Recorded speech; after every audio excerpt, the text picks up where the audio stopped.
C'est un monde plein de stress aujourd'hui. Stressé. Ne serait-ce pas un sujet pertinent aujourd'hui? Là, qu'on va regarder ce que la Bible a à dire là-dessus, à propos de comment Dieu a pourvu un moyen de l'avant pour passer de l'esclavage émotionnel. C'est nos sentiments, nos pensées. On a des problèmes, tous les jours on a des problèmes avec ça. Des émotions, niveau émotionnel. Puis c'est pas ça que Dieu a pour nous, là. Nos pensées, nos sentiments, nos sentiments peuvent nous barrer. Puis il connaît quelqu'un qui passait d'une période difficile. C'était parti destiné d'une maison, dans le noir, avec une couverte. Le chien sur le hanche, sur le jambe, le cuisse. Ils ont peur de sortir de la maison parce qu'ils ont peur des choses qui se passent dans leur vie. Qu'est-ce qui se passe dans leur vie, que ça les terrifie. Je pense qu'il y a beaucoup de chrétiens qui sont beaucoup empoignés comme ça. Beaucoup de chrétiens. Ils ont des problèmes, des chrétiens qui ont des problèmes des choses qui se produisent dans leur vie. C'est dur. Mais Dieu a une solution pour ça.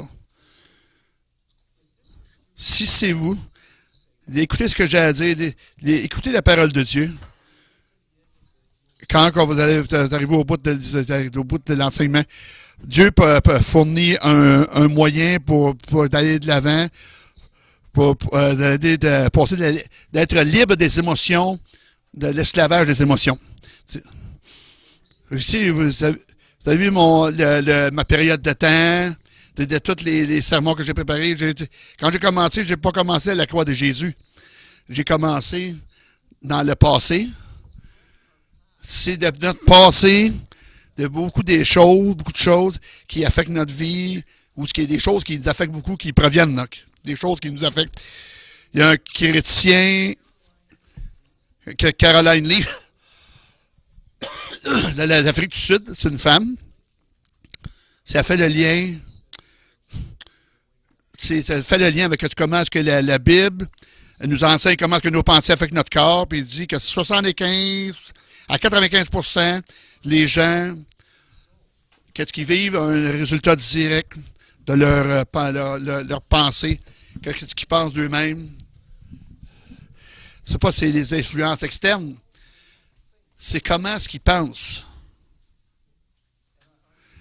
Puis j'ai pensé que ça, c'est quelque chose d'étonnant, une chose d'étonnante. Chacun d'entre nous, on porte des blessures, des meurtrissures. On porte des meurtrissures qui nous ont été données par d'autres personnes. Il y a plusieurs personnes, mais incluant les chrétiens qui ont des problèmes de fonctionner aujourd'hui dans la société. Qu'est-ce qu'ils font de leur vie? Ils survivent au travers du déni, en disant que le problème n'est pas là, ou ils s'auto-médiquer avec le sexe, l'argent, le gambling, le jeu compulsif. C'est le même qui essaie de survivre à chaque jour. Comme j'ai dit, Jésus, au travers de la croix, a fourni pourvu une voie pour nous, pour sortir de l'esclavage. Mais c'est pas facile. Puis on réalise aujourd'hui que la vie n'est pas aujourd'hui à cause de toutes les influences qu'on a. Puis l'apôtre Paul, il en parle dans Philippiens 3,13.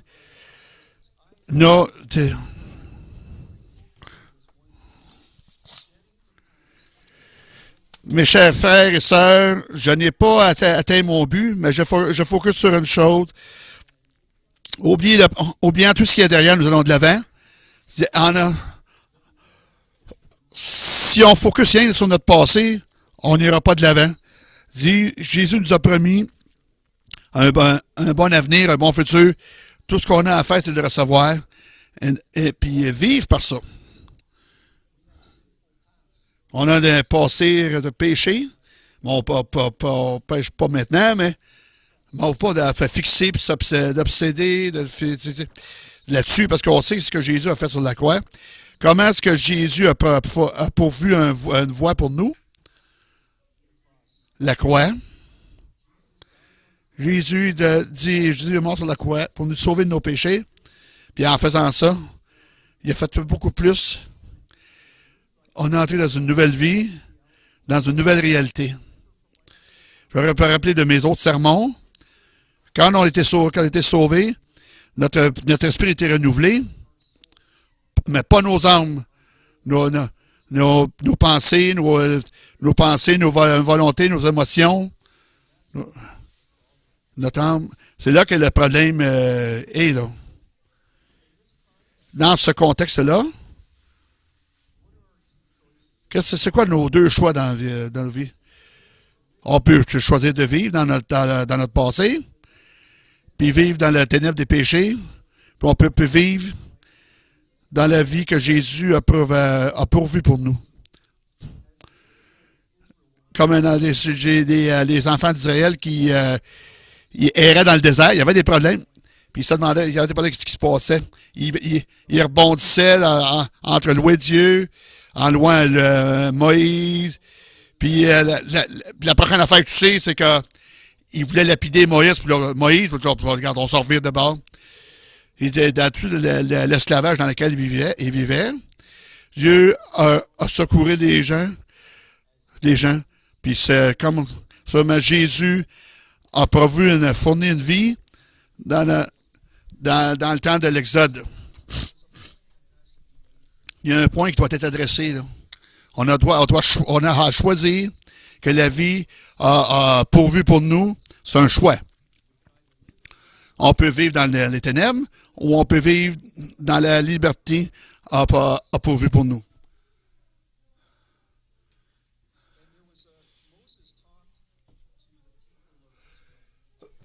Moïse a parlé des gens à propos des choix qu'il avait à faire.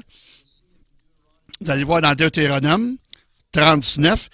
Aujourd'hui, je vous ai donné deux choix entre la vie et la mort, entre les bénédictions et les malédictions. Là, j'appelle au ciel et la terre pour rendre témoin le choix que vous faites. Oh, que vous puissiez choisir la vie, que vous et vos descendants puissent vivre dans la vie. Cette vie-là est en Dieu. Cette vie-là est en Dieu. Jésus leur disait, qui allez-vous servir? Allez-vous vivre dans les ténèbres de votre passé ou vous allez vivre dans la lumière de Dieu? La chose c'est qu'il n'y avait pas la liberté que Jésus a pourvue à la croix. On l'a, nous autres, aujourd'hui. Il ne l'avait pas dans le temps. Il passait au travers de choses à tous les jours. Il se débattait. Il bondissait. Il était sur la... C'était un autre côté ou l'autre, d'un autre côté ou l'autre de la clôture. On ne sait pas quel bord branler, là. Il branlait, là. On branle d'un bord. Vois-tu avec un chrétien aujourd'hui? Ah, je vais faire ça. Je vais chambranler. Mais là, faites-vous une idée, là. Qu'est-ce que vous allez faire?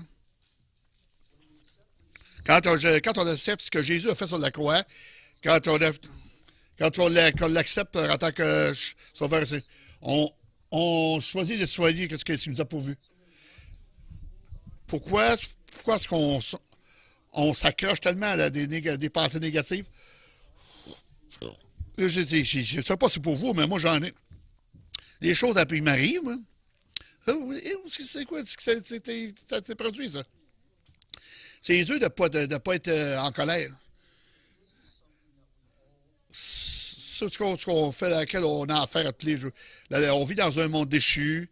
Satan est en contrôle du monde. Il dirige les choses qui se produisent. On voit ce qui se passe depuis les jours, puis je regarde, puis là, 10 ans, je ne sais pas pourquoi. Je ne sais pas pourquoi que ce genre de choses comme ça pourraient se produire. Les choses qui font dans la société, ça m'époustoufle. C'est qu'on continue d'écouter Satan, les choses qui soupirent dans notre œil, qui se soufflent. On va être pognés, puis on va être pris dans notre passé, on va être pris dans les ténèbres. Puis c'est ça que Dieu veut qu'on fasse. Il ne veut pas qu'on soit triste, il veut qu'on soit heureux, que pour les choses qu'il a pourvues pour nous. Là. On doit réaliser la réalité de nos émotions. Comment est-ce qu'ils sont puissants, nos émotions. J'ai jamais réalisé jusqu'à ce que je commence à lire comment est-ce que nos émotions sont puissantes. L'effet que notre pensée que ça a sur notre physique, notre vie physique. Très rapidement, j'ai eu un problème le printemps dernier. Je pensais que j'allais bien.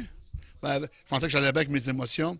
Mon corps physique, il actait 100 degrés à l'opposé. C'est là que j'ai appris. J'ai compris comment nos pensées peuvent être. On peut penser qu'on est sorti du problème. On peut passer notre problème direct dans le problème. Nos pensées direct dans le problème. Quand on est sauvé, le Saint-Esprit vient vivre en dedans de nous. Dans Romains 5,5, parce que Dieu a déversé son esprit en nous, dans nos cœurs, au travers de son esprit qu'il nous a donné. Le Saint-Esprit réside en nous. Et le Saint-Esprit vit dans notre cœur. On peut lui parler à n'importe quand. On peut lui demander n'importe quoi. Notre identité, ou qui nous sommes, ou qui qu'on pense qu'on est, a été changé. Le dernier sermon. Quand on a changé, passé de fils de Dieu à des héritiers de Dieu. Parce qu'on est Dieu Son. Il a envoyé le Saint-Esprit et notre connexion vis-à-vis de Dieu. Quand on est dans le péché, c'est le Saint-Esprit qui va nous convaincre du péché. Allez pas dans ce sentier-là, c'est pas bon. Il nous aime. Il sait que on va se ramasser, qu'on va être blessé. Là. Parler de la direction qu'on s'en va.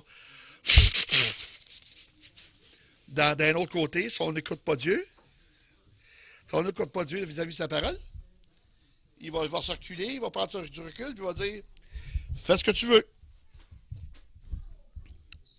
Si on prend la décision, sans Dieu, même après avoir prié, puis on repousse ça, puis Dieu, à cause de nos inquiétudes, puis là, Dieu va se reculer. Il faut que tu deals avec. Là.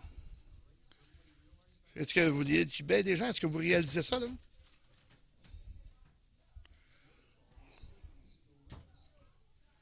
Tu sais, sa tête avec nous autres, il est tout le temps la tête dans notre épaule, puis en se fait les choses dans notre oreille, puis il n'est pas content. Puis il n'est pas content qu'on soit venu à Christ. Il n'est pas content. Il va tout faire ce qu'il peut pour nous emmener, nous éloigner de Dieu. Il va nous mentir, il va tout faire, puis il va nous emmener à penser différemment à propos de nos... C'est une chose qui va nous écraser, garder dans les ténèbres, il va le faire. Puis ça, c'est la chose importante. Qui qu'on va écouter dans nos vies? C'est un choix. Encore une fois. Alors, nos vies sont faites de choix. Oui, Dieu a fait beaucoup de choses pour nous autres.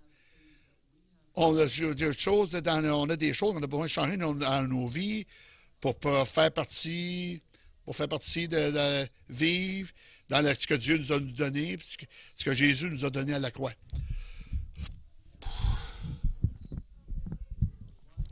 Qu'est-ce qu'on a fait quand on se fait mentir dans l'entraînement de nos pensées, les choses qu'on appelle les forteresses dans nos vies.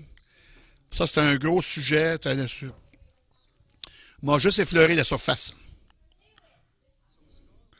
Une forteresse, c'est un mensonge, une série de mensonges qu'on a formés dans nos pensées basés sur les choses qu'on pense. Par exemple, quelqu'un m'a blessé, m'a fait du mal, puis je commence à penser pourquoi ils ont fait ça. Puis ma pensée va virer avec ça. Là, je vais commencer à compléter, ça va devenir une forteresse. À chaque fois que je vais voir cette personne-là, je sais que le pasteur Dan m'a parlé, à chaque fois que je vois cette personne-là, même ça dit ça, m'a parlé, mon âme va réagir. Parce que cette forteresse-là qui s'est bâtie dans ma vie, ça nous rend inefficaces en tant que chrétiens. Ça nous rend liés émotionnellement, comme esclaves à nos pensées, à nos sentiments. Puis il faut changer ça. On est littéralement mort. On ne va pas nulle part. En autant que notre vie spirituelle est concernée. Si on le dit, si on écoute ce que dit dire dans nos vies, sa parole, on va commencer à se libérer de notre passé. Vous savez, si les gens disent je lis la Bible. OK, parfait. Tu prends-tu ce que la Bible dit, mais tu l'imprègnes dans ta vie? Tu vis-tu ce que tu vis-tu ce que la vie te dit? Tu changes-tu en fonction de ce que la Bible te dit? Puis ça, c'est bien la chose importante. Là. Si on veut vraiment se libérer de notre passé, de l'esclavage émotionnel, on va avoir besoin de changer la façon qu'on pense. Puis encore une fois, Dieu a promis de nous guérir. Romains 8, 28, parce que Dieu a amené toutes les choses, tout concourt au bien de ceux qui aiment Dieu. Là. Amener les choses que ça fonctionne pour le bien, pour ceux qui aiment Dieu. Pendant un bon bout de temps, là, je m'étais battu quelque chose qui s'était produit dans ma vie. Qu'est-ce qui va se passer? Puis là, j'ai lu ce verset-là. On dit, OK, oui, ça a bien de l'allure. Qu'est-ce que ça veut dire? Qu'est-ce que ça veut dire pour moi? Là? Puis là, j'ai réalisé, Dieu a pris cette situation-là, deux situations bien mauvaises dans ma vie, puis il les a virées. Il a viré quelque chose de bon, de merveilleux. J'ai appris ce que c'était que la paix de Dieu. Dieu a parlé dans ma vie. Là, j'ai appris ce que Romains 8, 28 veut dire. Mon verset favori. Il va prendre des choses mauvaises. Ben oui, il y a des choses mauvaises qui se produisent dans nos vies. Pourquoi est-ce que cette personne-là est malade? Pourquoi cette personne-là est morte? Qu'est-ce qui se passe? Ces choses-là se produisent. Mais si on choisit de suivre Dieu, puis d'écouter, puis penser, d'écouter ce qu'il pense, pas pour ce qu'il pense, pas ce que le monde pense, ce que le monde dit, des choses merveilleuses peuvent se produire. Il prend des mauvaises choses, puis il revit, puis des choses positives. Si on croit en lui, si on suit ce que sa parole dit, les choses peuvent changer pour le mieux. Ça, c'est une promesse. Vous pouvez miser votre vie là-dessus. Puis il y a des choses, on a besoin, d'une fondation solide. J'en ai parlé auparavant. J'ai besoin d'une rampe de lancement solide. Puis le Christ a pourvu à fournir ça à la croix. Ça, c'est là qu'on commence à renverser. Et quand on commence à lire puis à croire ce qui est dit dans la Bible, où ce que notre vie peut aller. Parce que si vous réalisez que oui, quand on va aller au ciel, tout va être merveilleux. Mais Dieu veut qu'on ait la paix du ciel sur terre.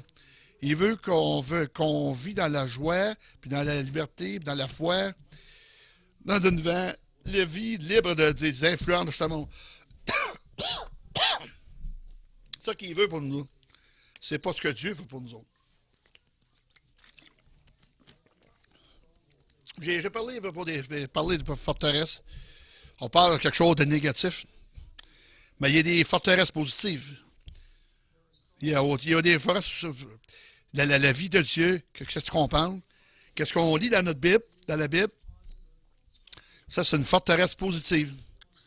Quand vous pensez, c'est pas tout négatif, là. Je ne veux pas vous dans tous les enseignements des forteresses positives que l'on bâtit dans nos vies, basées sur ce que Dieu dit dans sa parole.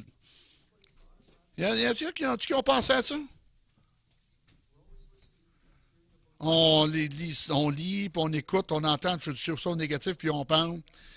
On dit, au lieu de penser d'avoir des mauvaises pensées, avoir des pensées positives, la parole de Dieu, ce qu'elle pense de nous.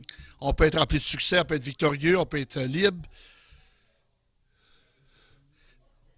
Ça dépend de la façon qu'on pense.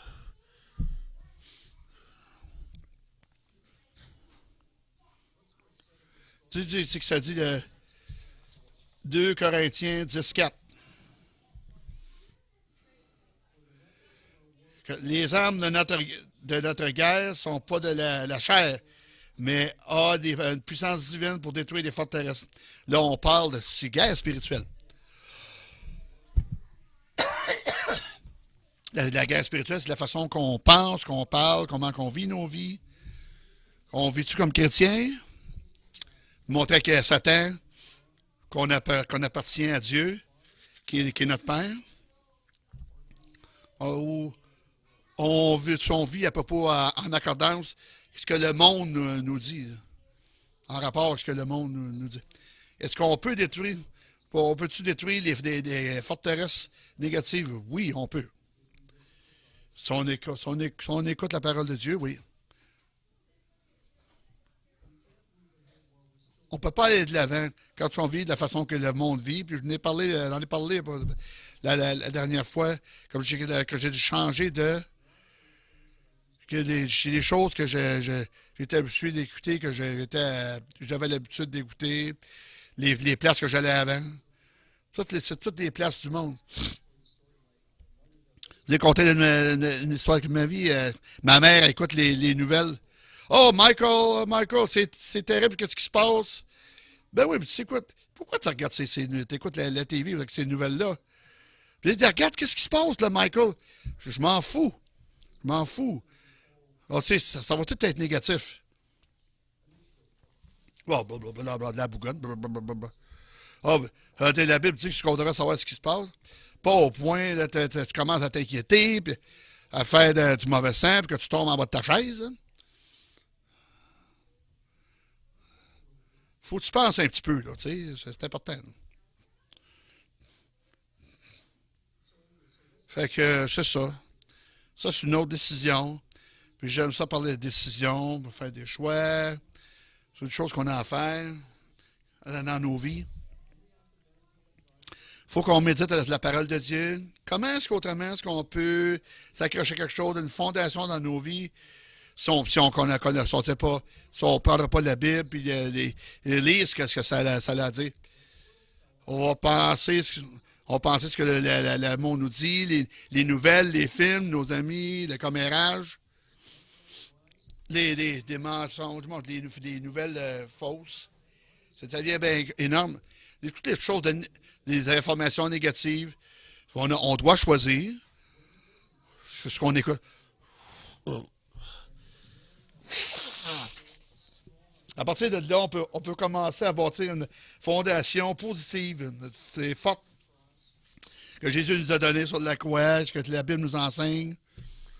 Si on met ça dans nos vies, puis on pense, les bonnes pensées, puis on écoute, les bonnes informations dans nos vies, on peut aller de l'avant.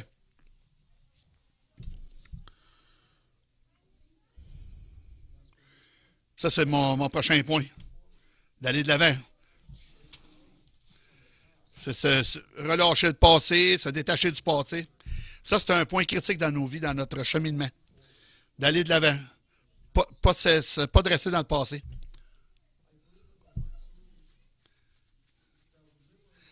J'ai dit qu'on vit nos vies en faisant deux choses.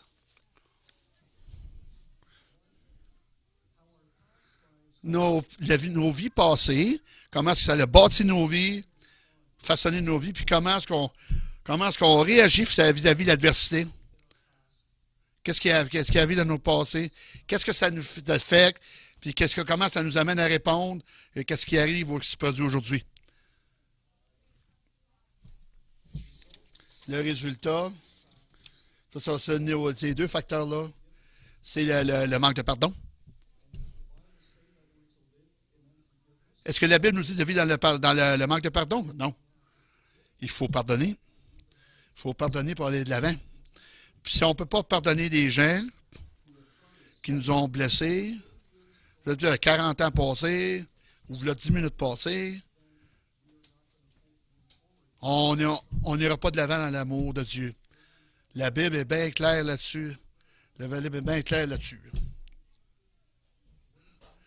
Qu'est-ce que Jésus dit à propos de ça? Mais Matthieu 22, tu aimeras ton prochain comme toi-même. J'ai des problèmes avec celle-là. Comment est-ce que je vais vivre? Comment est-ce que je vais vivre? Aimer mon le gars qui est à côté de chez nous. Comment est-ce que j'ai fait quelque chose de mal? Il ne mérite pas d'être aimé. Tu sais, un coup de pied à quelque part. C'est ça que Jésus a dit.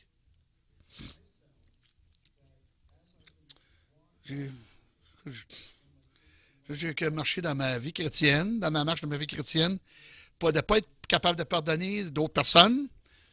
J'ai eu un gros problème. J'ai un mode de pensée militaire. Ceux qui ne fitent pas dans ce mode-là, ils n'ont pas de place dans ma vie. Que j'ai découvert, que Dieu m'a changé, lire sa parole, puis des choses que je dis, que je parle, ma vie a commencé à changer vis-à-vis des autres personnes. J'ai regardé certaines personnes, je les ai regardées de travers, là. Il a l'air dangereux. C'est qu'un idiot, un imbécile. Regardez, je peux voir l'amour de Dieu dans cette personne-là. Je peux voir l'essence de Dieu. Je ne regarde pas ce qu'ils font. Ils ont été créés par Dieu. Ils sont l'image de Dieu. Ils sont l'image de Dieu. Si je dis que j'aime Dieu, pourquoi que je ne peux pas regarder cette personne-là, de surface tellement mondaine? Là, je vais les regarder, puis je peux voir Dieu dans cette personne-là. Ça, c'était un gros pas de l'avant. Pour moi, en tout cas pour moi personnellement. Là.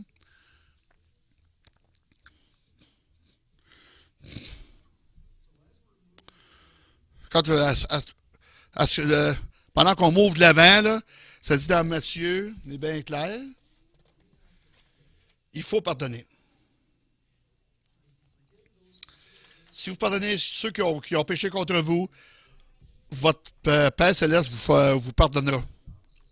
L'envers de la médaille, si vous ne pardonnez pas, Dieu ne vous pardonnera pas non plus. Là.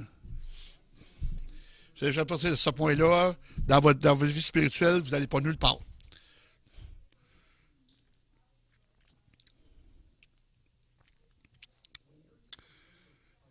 Quand tu as été offusqué par quelqu'un, vous pardonnez ou vous restez là-dedans, quelqu'un qui vous coupe dans le trafic. Vous pensez à ça les 2 prochaines heures. Ah, ben là, regarde. Ça n'a pas d'importance. Ça, c'est un autre problème que j'ai. J'étais un gros problème. C'est de pardonner les gens. Peu importe ce qu'ils font. Les regarder avec l'amour agapé de Dieu, puis dire, OK, ça n'a pas d'importance. Ça n'a pas d'importance. C'est pas ça que Dieu veut, là. Il veut pour nous. Comment est-ce qu'on traverse sans ces choses de période de la vie, comment penser? La Bible nous donne une réponse. 2 Corinthiens 10:5. Voilà, captive toutes tes pensées pour les rendre à l'obéissance de Christ. C'est comme ça que je peux penser que comment est-ce que Dieu veut que je parle. Puis peu importe quand quelque chose se produit, que Satan il soupait quelque chose dans l'oreille, il peut dire non. Alors, mais peut-être pas passer d'école avec ça. Là, je suis comme. Je brise cette puissance-là au travers de ma pensée. Je trouve que c'est pas arrivé du jour au lendemain, puis que je brise ça, ces patterns-là, des modèles-là de pensée quand ça t'en saute dans l'oreille. Mais ça commence à aller mieux. Puis des choses, on a besoin de travailler. Pour ça, j'aime beaucoup ce verset-là. Ça m'aide beaucoup. Seulement, on peut lire la Bible.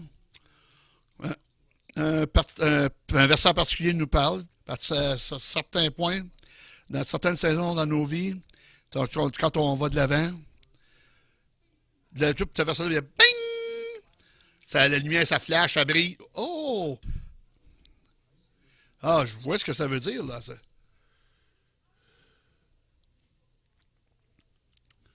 Ça fait que c'est ce que Dieu a pourvu, a fourni pour nous autres. Je pense que c'est la façon. Dieu veut qu'on aille de l'avant.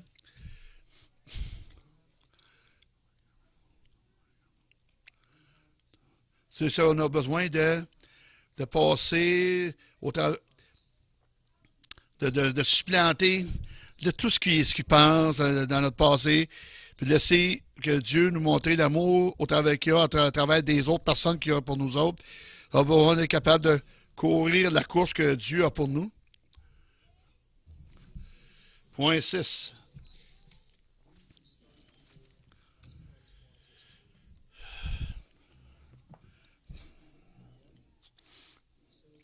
Dr. Leaf. Quand on se passe, on change la nature physique de nos pensées. Comme on pense, on peut changer la nature physique de notre cerveau. Quand on se dirige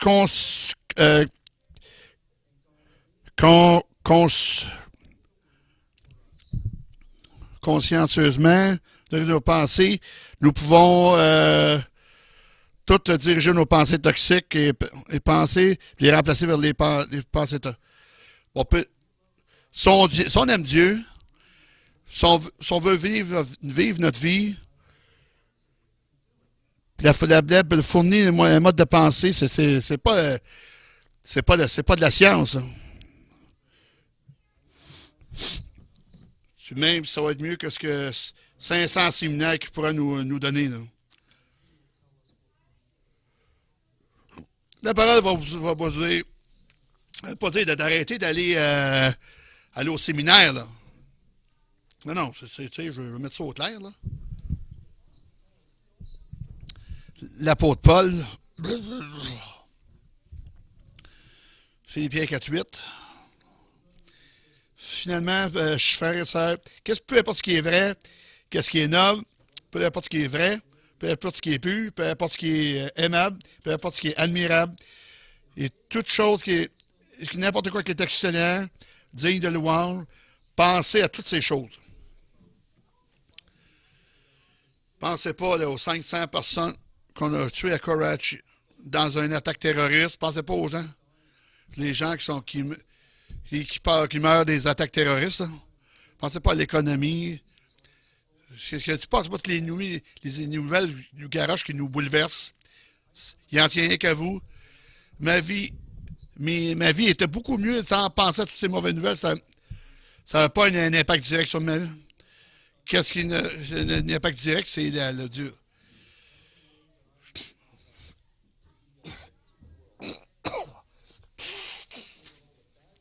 Pense toutes les mauvaises choses, qu'est-ce qui se passe dans la vie.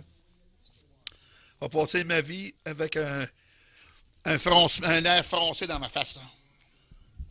Je vais ça marcher avec une façon de penser de Jésus, puis tout ce qui se passe dans le monde. Je ne vais pas marcher dans ma vie. Si on aime les autres,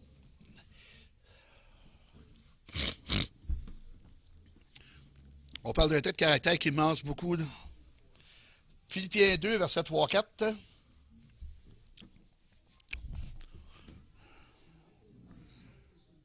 Faites pas des choses à peu près. De penser les gens plus haut que vous. Faites pas pour votre intérêt personnel, mais les intérêts.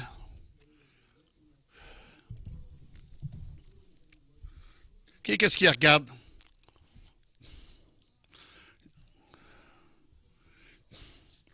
Ils ne pensent pas aux autres personnes. Ils pensent à eux autres mêmes. On en voit ça de plus en plus chaque jour. C'est ça que la vie, ce que la Bible veut qu'on vive. Si on aime les gens, on va pouvoir s'intéresser à eux. C'est comment est-ce qu'on va pouvoir aimer le monde pour qu'on ignore les gens, qu'on ait un air froncé dans notre face. Puis si vous dites, OK, si personne venir vous parler, si quelqu'un vous le regarde d'un air, là, sans. Puis c'est comme, ils vont vous regarder comme si vous vivez dans votre bulle, là. Si vous voulez démontrer, si vous pensez que c'est ça l'amour de Dieu, mais c'est pas la manière de vivre.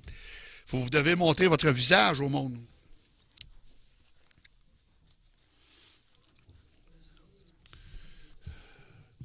C'est une citation.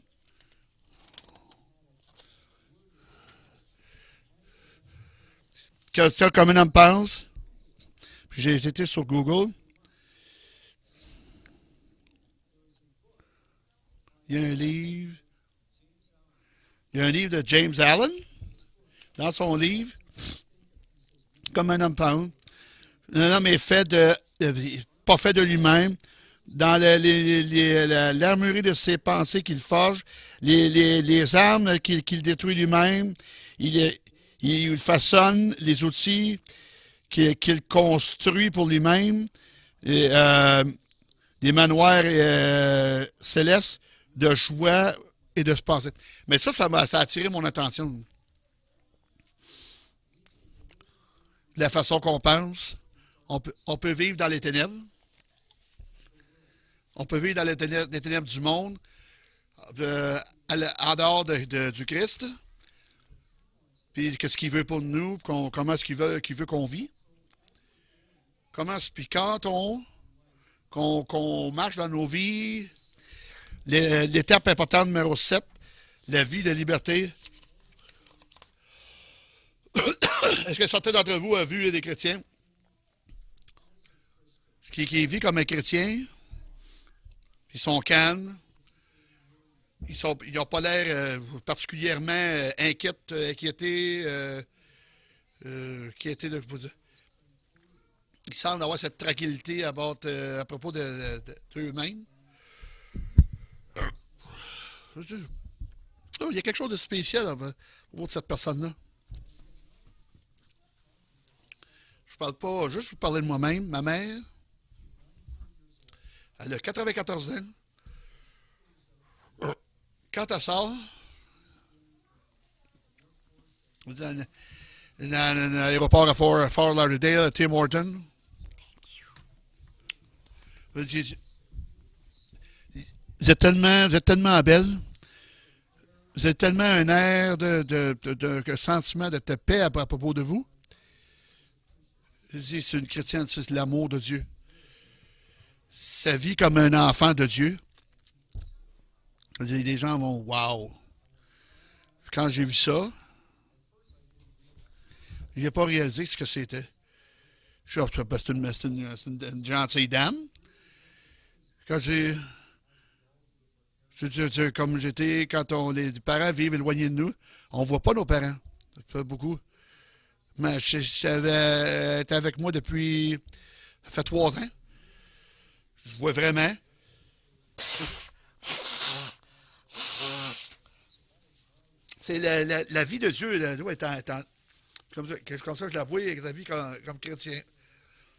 Elle ne s'énerve pas tant qu'elle ne vient pas de t'énerver tant qu'elle ne watch pas une nouvelle. Elle ne regarde pas une nouvelle. Je dis, regarde, c'est pas ça. Hein? C'est pour la liberté que Dieu nous a affranchis, nous a libérés.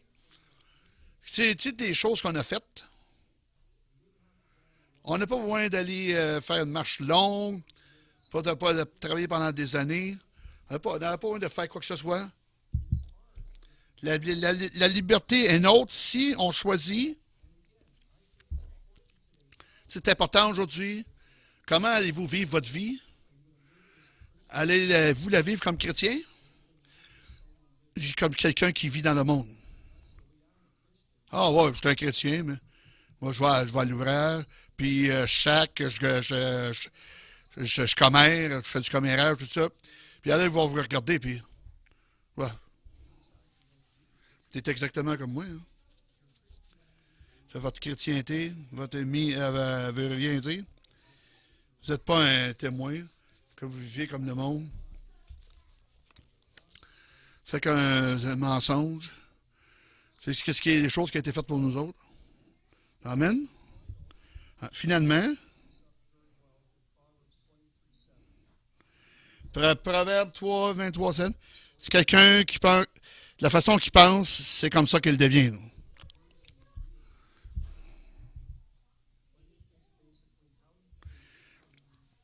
C'est que comment est-ce que vous pensez, comment est-ce que vous vivez, comment est-ce que les gens vont vous voir. Puis vous savez, la chrétienté, c'est pas la garder dans nous autres, l'amour de Dieu. Oh, j'ai l'amour du Père. Là. Non. C'est pas ça que Dieu veut, là. Il veut qu'on passe la parole à d'autres personnes. Pas penser ainsi dessus, là. Je vais faire une revue rapide de toute la série. Et la voici. On a commencé comme non-croyants. Comme un vide spirituel, ténèbres vides. On est venu à lui pour demander qu'il soit maître de nos vies. Là, quand on est venu à lui, oui, spirituellement, on est changé. Notre âme n'est pas changée. Là. Quand on commence, on est spirituellement immature. C'est de là qu'on provient. Quand j'ai passé la chair dans l'esprit, il faut être la lumière du monde. Quand on passe de la loi à la foi est passée. Il faut avoir la foi, les actions pour aller de l'avant. Il faut monter d'une coche. Toutes les choses qui nous retiennent en faisant confiance à Dieu, puis là, on va aller de l'avant.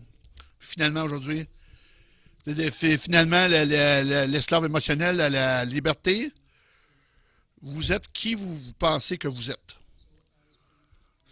Donc, en finissant cette série-là, pensez à votre vie. Qu'est-ce que vous choisissez?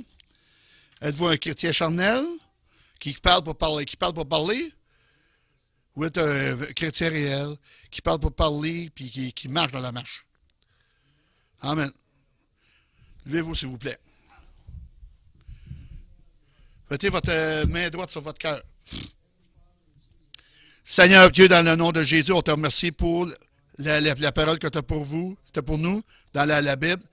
Et aide chacun d'entre nous pour vivre notre vie, pour choisir, vivre comme tu veux qu'on vive.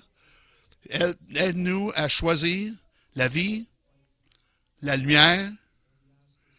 On demande ça dans le nom de Jésus. Tous les gens, les enfants de Dieu disent Amen. Merci, Dieu.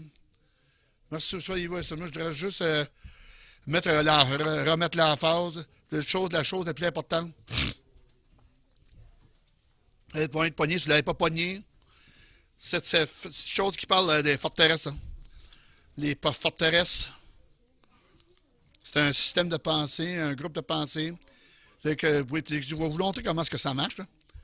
Mettons que vous êtes un enfant, ça te parlé avec certains sujets, tu apprends ça, t'es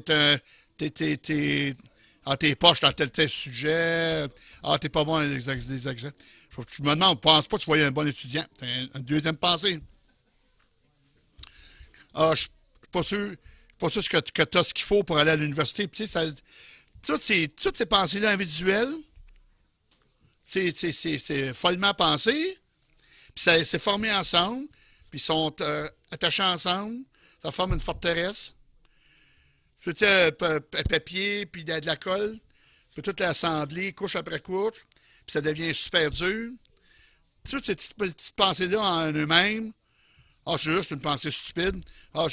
Mais quand ils se ramassent ensemble, ils forment une forteresse. Vous ne pouvez pas juste vous lever et se dire, moi, je suis un chrétien maintenant. Je vais dire dans le nom de Jésus. Je suis un raté ou un homme de succès. Puis, tous les ensemble, mettre ensemble. Dans 2 Corinthiens 10:5, rend toutes les pensées captives. Toutes ces pensées-là travaillent ensemble. Ça forme ensemble. Chacun de ces pensées-là négatives, il faut que tu les écrives. Les écrivez. Ah, j'étais un apprentisseur qui est là. Je suis une nouvelle création. J'ai quelque chose qui nous enseigne, c'est un mensonge. Il faut prendre la prochaine pensée qui est une captif. Je ne deviendrai pas un bon étudiant. Ah non, la parole pour renouveler ma pensée va me transformer. Je peux être un bon enseignant. Vous prenez la deuxième pensée captive. Vous renverser toutes les forteresses, une nouvelle pensée, une nouvelle création, que j'ai la pensée de créer. Je déclare que le Saint-Esprit, la révélation, ça va au-delà de toutes mes années de pensée. Si vous développez une nouvelle forteresse, c'est un nouveau groupe de pensée, ça que Mike a partagé. Philippiens 4. Peu importe ce qui est vrai, qu'est-ce qui est noble, qu'est-ce qui est digne de louange, qui est peu juste. Pas toutes ces pensées-là. Vous bâtissez une forteresse. Je suis un nouveau réformé en Christ. Je suis un enfant de Dieu. Je peux avoir du succès. Tout ce que je vais réussir va prospérer. J'ai juste à prendre une pensée. Ça.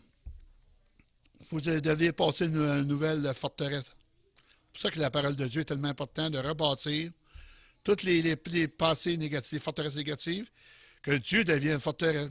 Quand c'est tout pogné dans l'amour de Dieu, la substance de Dieu, la protection de Dieu, la provision de Dieu, ça c'est une forteresse majeure. Vous n'aurez pas peur de mort, vous n'aurez pas peur de l'ennemi, vous n'avez plus dire ce que les gens vont penser. Je ne veux pas juste penser, je ne crois plus par tout. Vous devez bâtir une nouvelle forteresse. Prendre la parole, méditer. Chaque fois qu'on a une pensée négative, tu peux en partir pour en les rendre obéissants. Qu'est-ce que tu dis à propos de cette pensée? Il dit que c'est pas mal. La prochaine pensée, peu importe ce qu'il dit que c'est vrai. C'est confesser, c'est être à degré.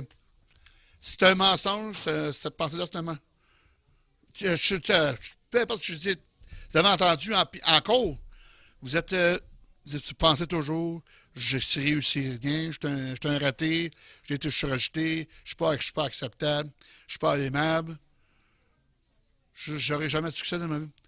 Je n'ai pas juste un peuple de sécurité, vous avez une forteresse. Votre insécurité s'en ira pas. Tant que votre forteresse ne sera pas renversée, votre peur s'en ira pas. Tant que cette forteresse ne sera pas renversée, ce rejet s'en ira pas. Prendre toutes les pensées captives, enlever toutes les pensées obéissantes, est-ce que Dieu dit, puis changer graduellement les négatives à positives, bâtir des forteresses flambant neuves. Quand vous avez une forteresse d'insécurité, peu importe ce que Dieu Satan vous garde, vous avez une forteresse d'acceptation. Quand vous avez une forteresse de l'amour de Dieu dans vos vies, ça peu importe qu'est-ce qui se passe dans vos vies. Seulement vous pouvez bâtir vos propres forteresses. La prière, rire la Bible, méditer, prendre des pensées captives.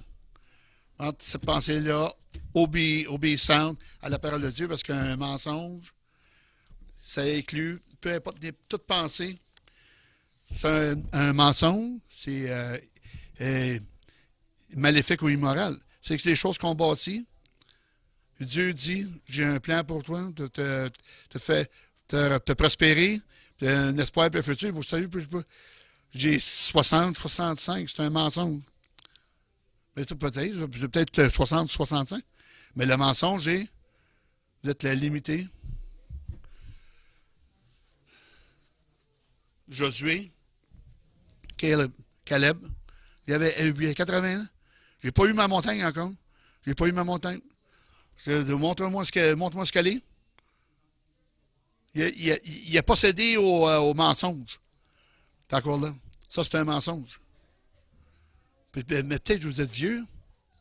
Le colonel Sanders, il a pas commencé son empire de poulet. Quand il est arrivé dans la soixantaine, là, c'est à travers le monde, le poulet Kentucky, parce qu'il a refusé d'écouter un mensonge, de croire un mensonge. C'est ça, levons-nous. Je te blesse, je te bénis tes gens. Je veux t'aider avec les problèmes de cœur. Je qu'on met notre main sur notre cœur. On te demande de nous aider. Te demande de nous aider par l'inspiration. Te demande d'avoir par ton esprit. Te demande que tu nous aides par ta parole. Qu'on peut renverser toutes les mensonges, les pensées négatives puis qui se tient contre nous. Merci Dieu qu'on est conquérants moraux. Que tu as vécu tous nos péchés. Notre futur est sécure, qu'on est sécure en toi. On réclame ça, que tu nous aides, que tu me rendes ça dans nos pensées, processus de pensée, puis les gens de Dieu disent Amen.